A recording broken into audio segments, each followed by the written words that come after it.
Claudio Zampoli worked for nearly 8 years as an engineer and tester at Lamborghini, participating in the creation of the Miura and Countach, two icons of Italian motoring. His talent for engine tuning and his ability to capture the nuances of handling made him one of the company's most trusted employees.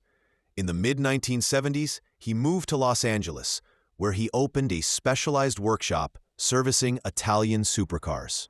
For years, the dream of building his own car, one that would technically and stylistically meet the limitations of the major manufacturers, matured. Thus, the idea for the Cizeta Automobili brand was born.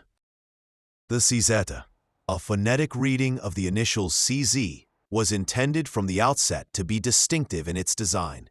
Zampoli dreamed of creating a car that, in terms of power and technology, could rival and even surpass the best.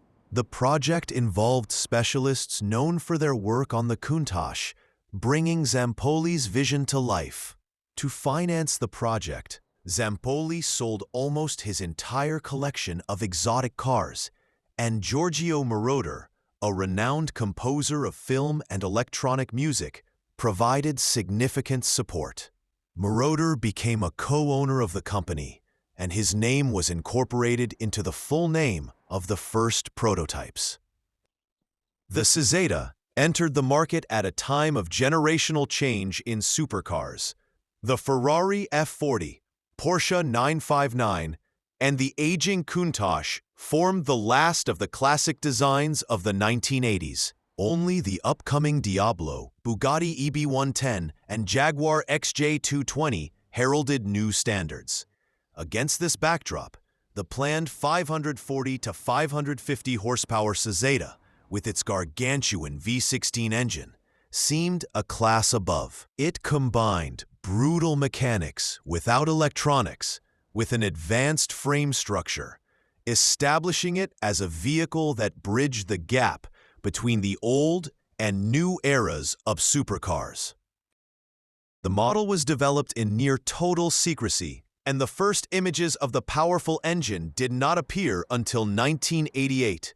The prototype debuted in Geneva in 1989, generating enormous public interest. Although not yet fully operational, it attracted the attention of collectors in the Middle East and Japan, markets that at the time were eager for any exotic supercar. In 1991, the first production model, in black, was unveiled, commissioned by a customer in Singapore. By this point, the Cizeta Moroder V16T was close to achieving road homologation on several continents. The name V16T served a dual purpose. It highlighted the unique engine and revealed the drivetrain. Contrary to popular belief, the letter T did not denote turbocharging, but rather the transverse arrangement of the engine, whose shafts connected to the longitudinally mounted ZF gearbox. At the heart of the car was an aluminum, dry-sump V16 engine, boasting the performance of 2 block V8s.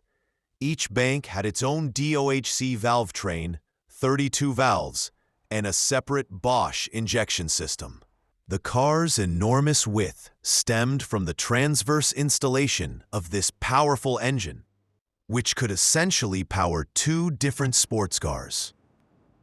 The 6.6-liter, 16-cylinder engine produced approximately 550 horsepower at 7,000 RPM and 540 Newton-meters at 4,500 RPM.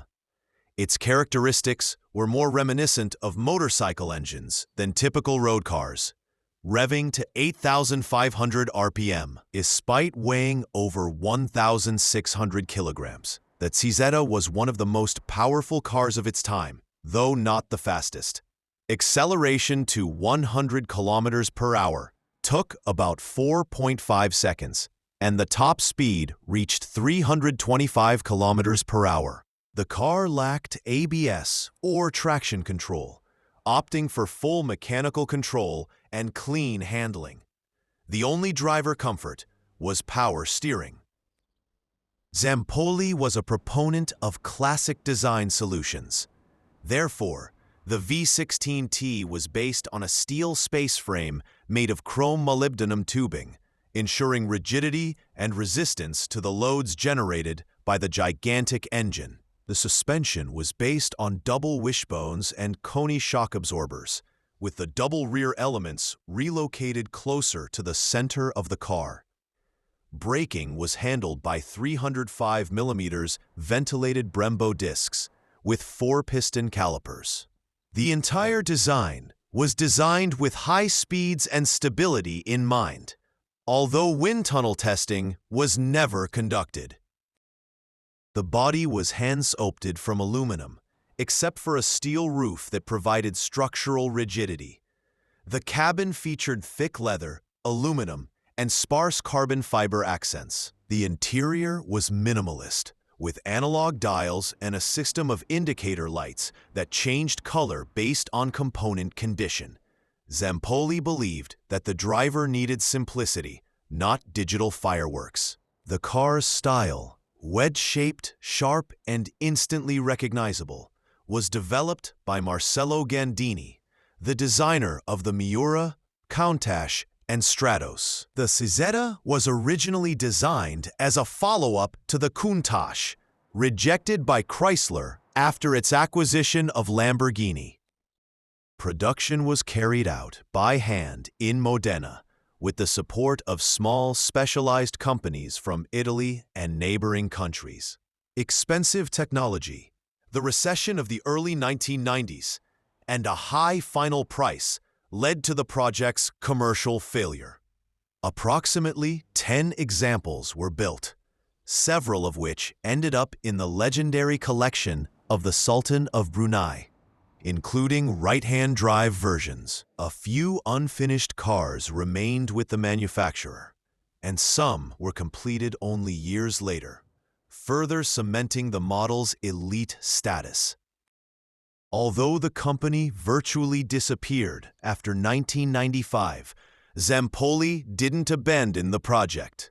At the turn of the century, he announced his willingness to build further examples in the US, and in 2003, he unveiled the Fenice TTJ Roadster, essentially a roofless Cizeta V16. Individual cars were offered as late as 2006 in both coupe and spider versions. The Cizeta attracted media attention again in 2009 when one of the examples was seized by the American ICE. In 2011, a sky blue, near-new V16T, supposedly from the Brunei collection, appeared in advertisements. Today, the Cizeta remains a legend, a symbol of an era when the passion of one man could create a design ahead of its time.